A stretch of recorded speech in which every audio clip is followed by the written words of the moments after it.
In this video, we are going to create an MCP server for an industrial IoT system which is using OPC UA architecture. Here, we'll be reading the temperature values exposed by OPC UA server running on ESP32, and we'll create an MCP server with OPC UA client in it. Then we'll use Claude Desktop as an MCP client to query the IoT system and get the responses in natural language. This video is the continuation from my previous video where I have created an OPC UA server on ESP32. So if you haven't watched it yet, please watch it first and run it on ESP32. You can find the link in the top right corner or in the description. So this is the project based on this GitHub repository. This also I'll be providing in the description, and you can find in the older video description as well. So once this is done, you need to open your VS Code. So ideally, this is the OPC UA server code that you would be having, and this is the line you might have used for creating the random integer of temperature values out of this. So once you have seen this code, you can go to ESP IDF, click on this menu config. There is one small change that you need to do, that is setting that NTP server. So you need to select this NTP server from DHCP if you are getting some error in the NTP server, and also you need to provide the SSID and password for Wi-Fi if you have not done. So then save it. You can build flash and monitor.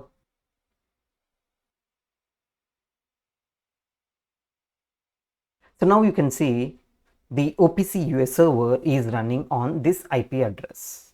So you can take note of this IP address. So let's talk about the flow of this project. So first we are going to use ESP32, and in which we'll have this OPC UA server running on it, and we have a simulated temperature sensor that will be sending the values, and then we are going to use this OPC UA architecture and the standards to communicate with the OPC UA client that we are going to write in the MCP server.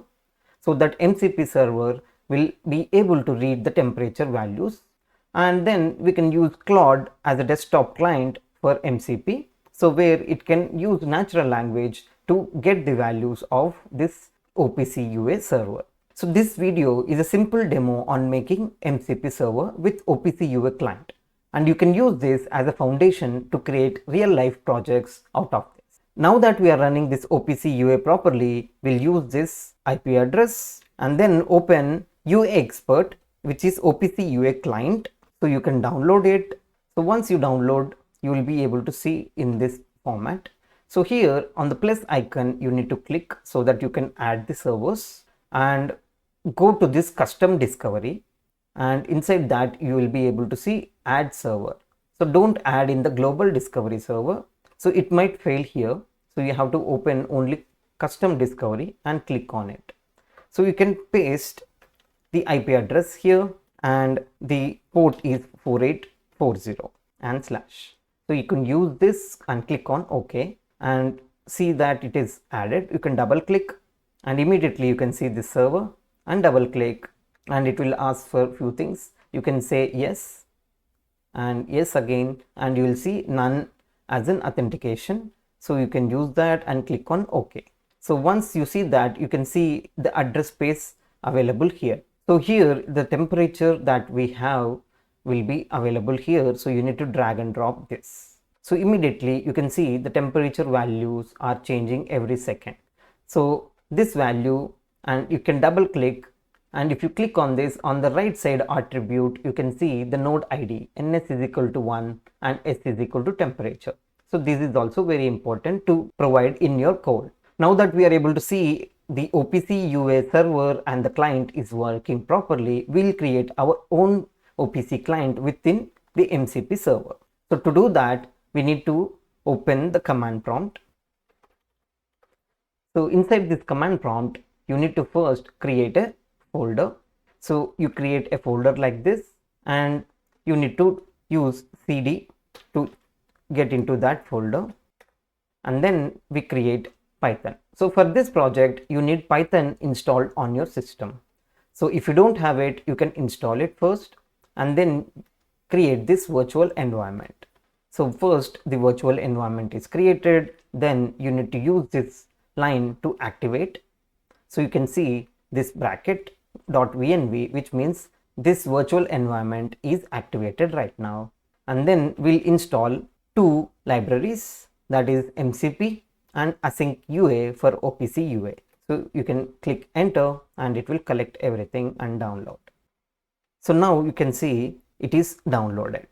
Next thing is you need to open and create a new file called OPC UA MCP server.py, which is for the MCP server.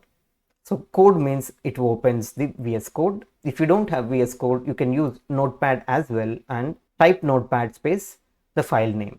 So now we'll open this. So it will open here and you need to paste a code. So that code will be provided in the description.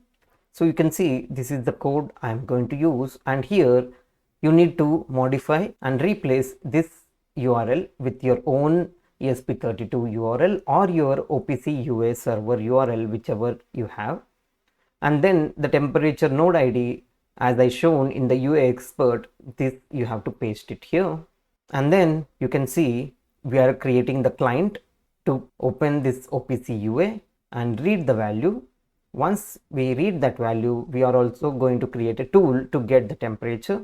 So inside that, we are going to read that OPC value and return that value. And finally, we are using MCP run, that is with transport stdio, because that is what is being supported by Claude Desktop. So once this is done, you can save this and go back to the command prompt and type Python OPC UA that .py, so that it will check whether it is having any errors. So if you see it is blank and hanging like that, which means the code is working properly. You can use Ctrl C to stop that. So after this, we need to open your Claude Desktop. So you can download first the Claude Desktop and then go to the file settings. Under the developer, you need to first delete anything if you don't want. I'll delete this first and click on edit config, so that you will open this JSON file. So select this, edit with Notepad++, and this would be the default value where MCP servers are blank. So here we need to provide our MCP server. So this also I'll be providing to you, and here what you need to do is you need to change the address of MCP server that you have. So I have MCP server -OPC UA as a folder. So you also need to modify this according to your folder structure. It is using my username and then everything. The Python we are going to execute as a command, and then the argument we are going to provide the Python file.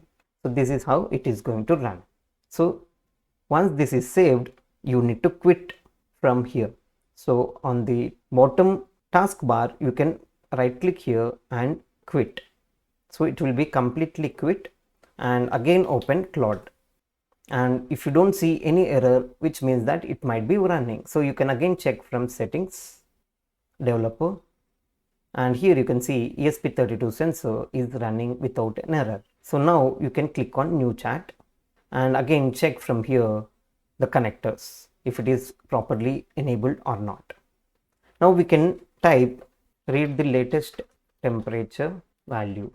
So it will automatically analyze and use our tool. So it will ask us to allow. If I have previously used, that's why it is not saying to allow, but for you it will ask you to allow. So you need to allow, and then it will say this is the latest value. You can use again the retry with no changes, and it will give you a new temperature value every second. You can see the value got changed, and this is the OPC UA that we are reading. And we can also ask what is the node ID. So it will also give us the node ID completely. And I can ask how frequently it is changing. Let's see if it can answer.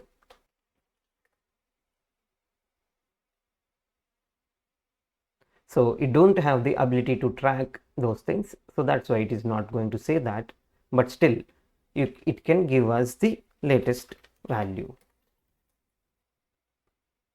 So now it is trying to say that's 4 degrees Celsius lower than previous reading. So it just had a memory of 28 previously, and now it is able to remember 24 is right now. And that's all for this video. This is how you can use natural language to query your industrial IoT system using MCP. This project is one of the simplest projects for using MCP server in industrial IoT. You can achieve much more using the knowledge that is shared in this tutorial. If you found this video informative, please type helpful and smash that like button. If you wanted to learn IoT from scratch, then you can check out my course on Udemy from the link in the end screen or from the description. Your support means a lot to us and helps us keep creating more content like this. So please subscribe to the channel and hit the bell icon. Thank you for watching, and I'll see you in another interesting video.